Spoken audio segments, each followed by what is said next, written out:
Assalamualaikum teman-teman. Sebelumnya saya ucapkan selamat ya kepada Bapak Jenderal Purnawirawan Haji Prabowo Subianto dan Gibran Rakabuming Raka sebagai Presiden dan Wakil Presiden Republik Indonesia yang terpilih pada periode 2024-2029. Akhirnya ya, pemimpin baru negeri kita ini sudah ditetapkan.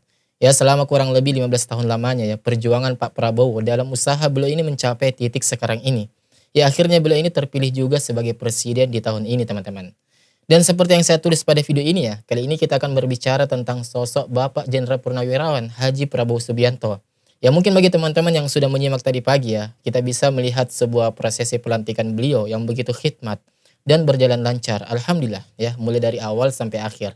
Namun teman-teman, di sini saya akan menampilkan kembali ya sebuah pidato beliau yang sangat berapi-api dan saya rasa penting untuk kita mengulas kembali. Karena gaya pidato yang seperti inilah yang kita rindukan selama ini teman-teman ya, yang membuat para oknum-oknum pejabat maupun elit politik yang hanya mementingkan dirinya sendiri daripada rakyat ya, ketar-ketir ketika mendengar pidato ini. Yang membuat para oknum pejabat yang korup, ya kolusi, nepotisme dan khianat terhadap amanah rakyat akan ketar-ketir mendengar pidato dari Pak Prabowo ini. Dan mari teman-teman ya, kita simak video beliau ya, dan insya Allah setelah kita menyimak pidato ini ya, kami juga akan memberikan tanggapan dan menceritakan kembali ya kepada Anda teman-teman tentang kisah perjuangan dari Pak Prabowo ini secara ringkas. Ya, dari awal beliau ini masuk ke dunia politik sampai pada akhirnya beliau ini terpilih sebagai presiden periode 2024 sampai 2029. Nah, mari kita simak. Kita harus ingat bahwa kekuasaan itu adalah milik rakyat.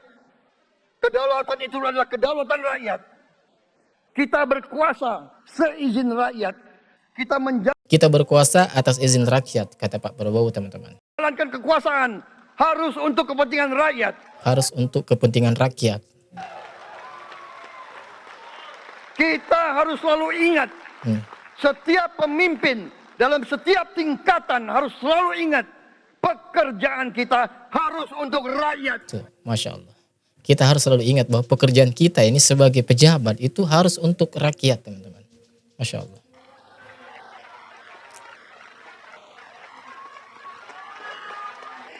Ya. Bukan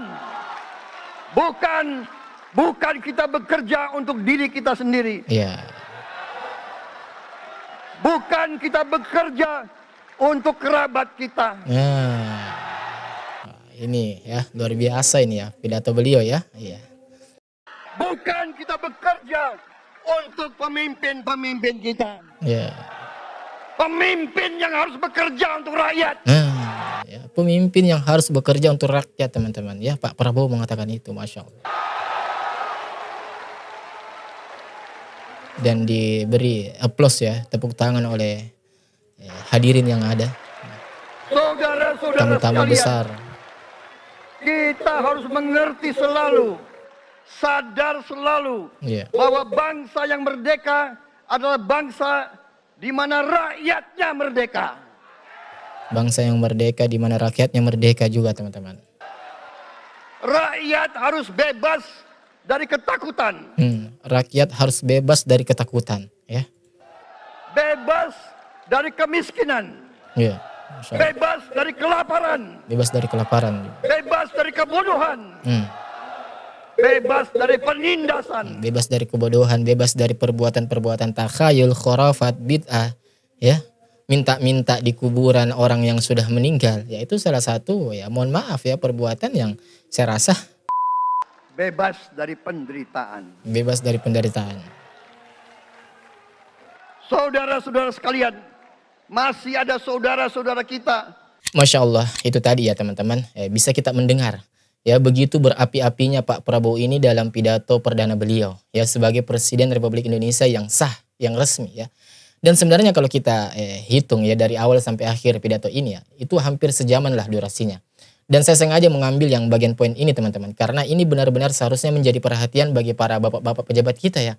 Pengingat diri lah istilahnya ya, bahwa sebenarnya tuh Anda ya adalah wakil rakyat. Anda bisa duduk di kursi yang empuk itu ya, di ruangan yang ber-AC itu karena rakyat percaya sama Anda. Ya, rakyat ini mengamanahkan suara mereka untuk Anda. Ya, Anda wakil rakyat. Ya seharusnya, ya sepatutnya ketika kita ini melakukan suatu tindakan atau mengeluarkan suatu kebijakan, ya harusnya itu pro terhadap rakyat. Ya bukan justru pro terhadap asing ataupun asing.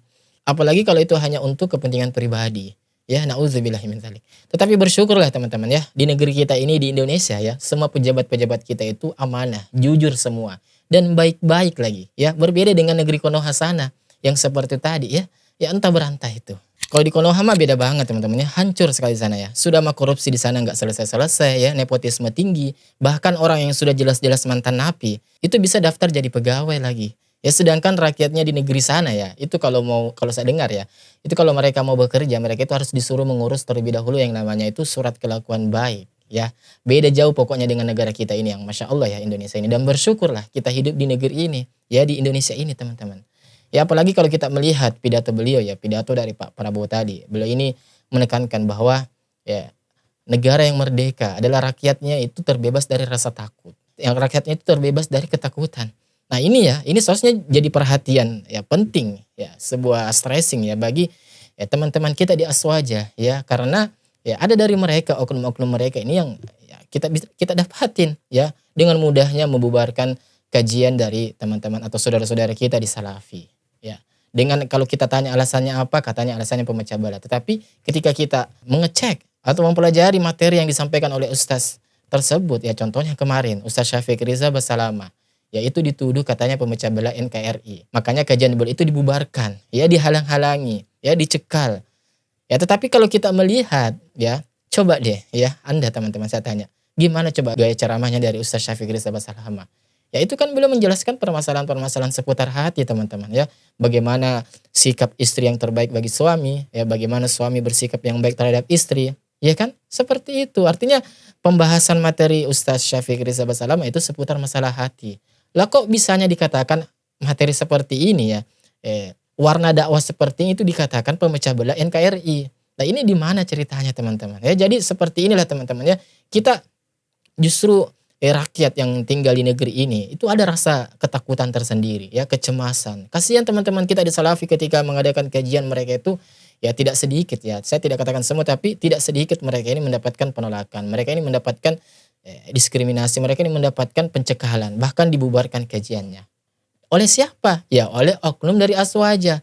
Ya makanya ya ini seharusnya menjadi perhatian penting ini ya bagi teman-teman kita yang oknum Aswaja yang pelaku itu tadi ya, yang melakukan pembubaran kajian itu ya, bahwa ayolah ya, kita ini negara negara demokrasi.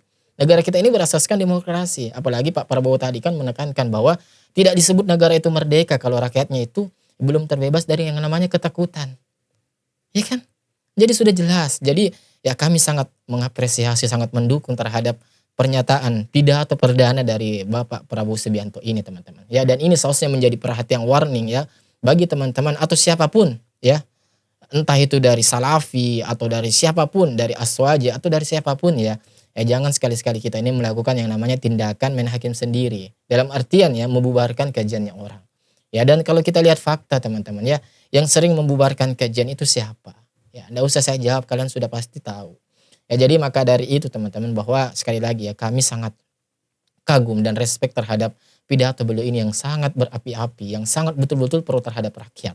Yang begitu dengan bijak menyikapi suatu permasalahan. Bahwa ya negara ini ya tidak akan disebut negara yang merdeka kalau rakyatnya itu masih di bawah ya, atau masih dihantui oleh rasa takut. Ya takut mengisi kajian, takut mengadakan kajian sunnah, takut atau khawatir menghidupkan sunnah, ya takut disebut wahabi, ya kan begitu teman-teman ya. Faktanya sekarang ketika ada teman-teman kita, saudara-saudara kita yang menghidupkan misal jenggot, akan dicibir sebagai kambing ya. Ketika ada saudara-saudara kita yang menghidupkan sunnah misal pakai cadar, itu disebut sebagai wahabi. Ketika ada saudara-saudara kita yang tidak sependapat dengan yasinan atau tidak melakukan yasinan, tidak melakukan meminta kepada mayat di kuburan-kuburan wali ya, meminta ya kepada mayat, itu disebut dengan wahabi ya. Seperti artinya hal-hal seperti ini yang mudah-mudahan lah ya, mudah-mudahan harapan kami di pemerintahan yang baru ini, di Bapak Prabowo ini, itu semua bisa hilang ya, segala perbuatan-perbuatan diskriminasi ya, persekusi ulama ya, pembubaran kajian ya, itu bisa hilang ya, hilang sampai seakar-akarnya. Dan ini adalah suatu hal yang patut kita apresiasi dari seorang pemimpin baru kita, Bapak Jenderal Purnawirawan Haji Prabowo Subianto teman-teman. Jadi kembali kami mengingatkan ya teman-teman ya, semoga dengan setelah pidato yang beliau ucapkan ini ya, pidato perdana beliau sebagai seorang presiden yang sah ya, semua perbuatan-perbuatan persekusi terhadap ulama, ya penolakan-penolakan kajian sunnah yang memang itu hanya untuk mencerdaskan warga negara Indonesia ini, semua hal itu dihilangkan. Sampai kapan kita mau melakukan seperti itu? Ya kan teman-teman? Ya apalagi dengan mudahnya kita menuduh seorang saudara kita ini pemecah belah NKRI.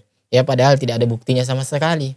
Ya justru yang kalau kita mau jujur ya justru perlakuan-perlakuan secara main hakim sendiri seperti membubarkan kajian dengan semena-mena tanpa ada bukti, ya itu justru bibit-bibit timbulnya perpecahan di antara kita sebagai seorang warga negara, sesama warga negara Republik Indonesia.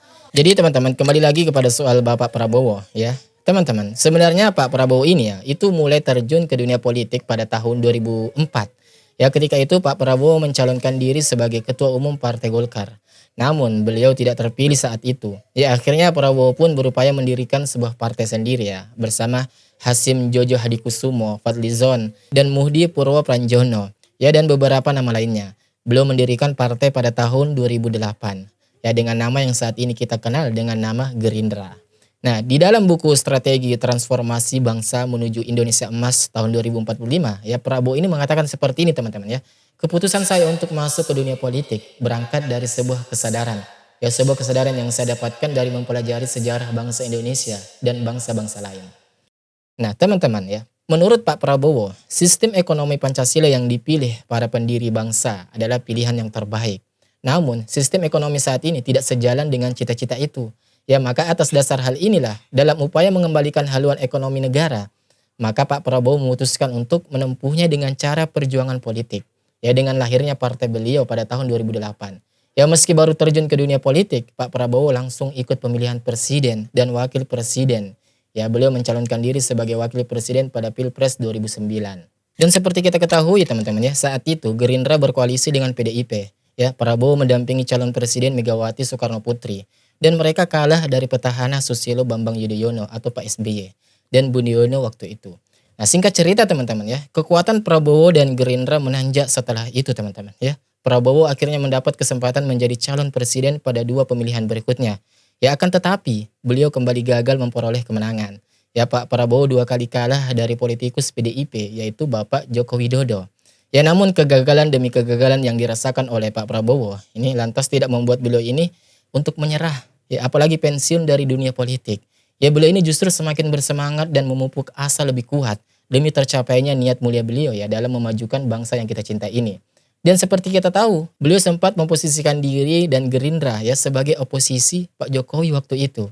Namun teman-teman ya, pada akhirnya dengan kebesaran hati beliau dan strategi brilian dari Pak Prabowo, beliau ini memutuskan untuk bergabung ke dalam kabinet Pak Jokowi pada periode kedua kepemimpinan beliau. Ya bahkan akhirnya ya Pak Jokowi ini menunjuk Pak Prabowo sebagai Menteri Pertahanannya. Yang pada akhirnya beliau mencapai titik sekarang ini, yaitu Presiden Republik Indonesia. Jadi ya luar biasa teman-teman ya perjuangan atau sikap yang ditunjukkan oleh Bapak Prabowo ini. Adapun yang bisa kita petik teman-teman ya bahwa beliau mengajarkan kepada kita semua bahwa ketika kita ini sudah memiliki niat yang baik, ya niat yang tulus, maka pegang itu dan konsistenlah terhadap hal itu. Ya sampai kapan? Sampai hal itu tercapai. Dan tidak lebih mementingkan yang namanya permusuhan. Tidak mementingkan yang namanya ego pribadi masing-masing. Ya karena kalau kita melihat kan teman-teman ya pada tahun 2019 yang lalu. Ya itu kalau kita melihat ego kita.